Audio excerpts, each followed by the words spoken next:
قاری محمد طیب قاسمی کے YouTube channel کو سبسکرائب کیجئے اور امن کے پیغام کو پھیلانے میں ہماری مدد کیجئے اور نیچے دیے گئے ہوئے بیل آئیکن کو کلک کریں تاکہ ہر آنے والی نئی ویڈیو آپ کو برائے۔ یہ زوج و زوجہ کا عربی میں لفظ استعمال ہوتا ہے، یہ کیا ہے؟ کہا جاتا ہے جو ایک طرز کا جوڑ ہو، ایک طرز کا، کس کا؟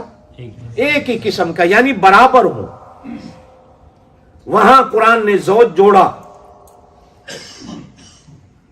جو سج سکے، بن سکے، موافق ہو سکے، ایک جیسا ہو۔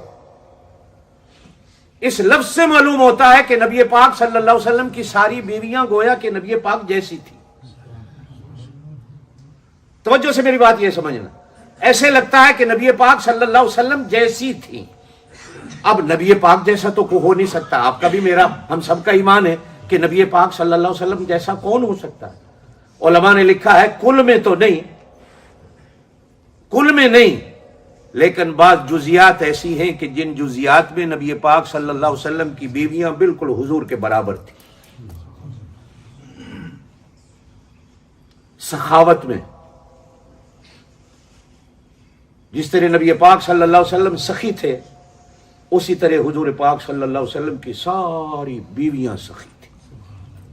کوئی بیوی ایسی نہیں جو سخاوت میں پیچھے تھی۔ ایک بار نبی پاک صلی اللہ علیہ وسلم نے ارشاد فرمایا ساری بیویوں سے، تم میں سے سب سے پہلے جنت میں وہ جائے گی جس کا ہاتھ لمبا ہوگا۔ اب ساری بیویاں آپس میں ہاتھ ملانے لگ گئی، کس کا ہاتھ بڑا ہے؟ سارے ہاتھ برابر ہیں۔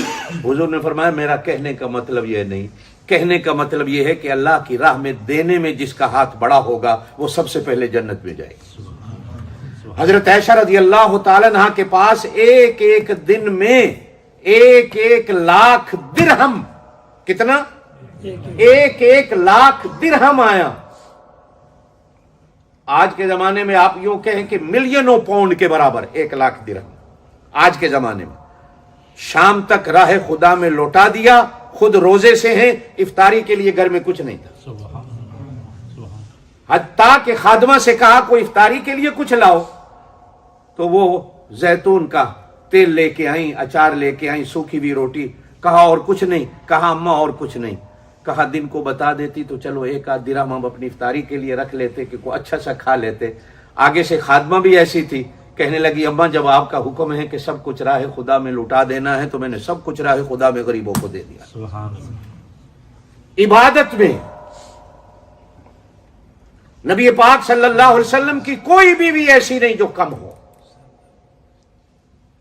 پھر اس سے آگے چلتے جائیں، یہ میں قرآن کی بات کر رہا ہوں کہ قرآن نے ان کے لیے ازواج کا لفظ استعمال کیا کہ یہ بعض چیزوں میں نبی کے برابر ہے۔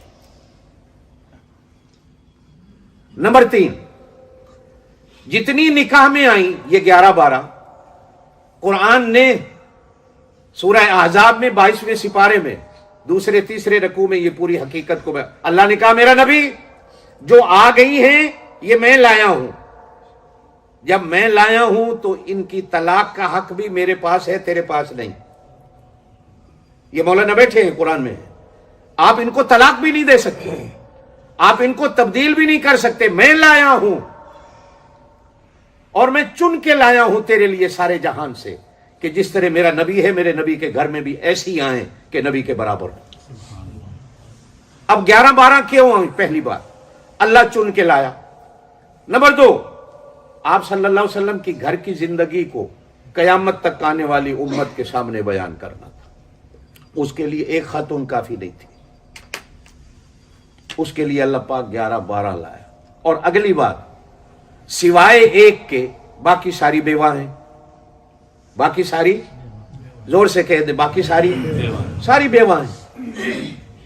بیوہ عورت بیچاری کی زندگی پوری پریشانی کی ہوتی ہے۔ ان میں سے کتنی ہیں جن کی اولاد بھی تھی، جن کے بچے بھی تھے، اور ان کے بچے بھی نبی کریم صلی اللہ علیہ وسلم نے اپنی کفالت میں لیے ہوئے تھے۔ آپ صلی اللہ علیہ وسلم ان کے بچوں کو پالتے تھے۔ بالخصوص حضرت ام سلمہ رضی اللہ تعالیٰ عنہ بچے تھے جب حضور نے نکاح فرمایا، ان کے 3-4 بچے تھے۔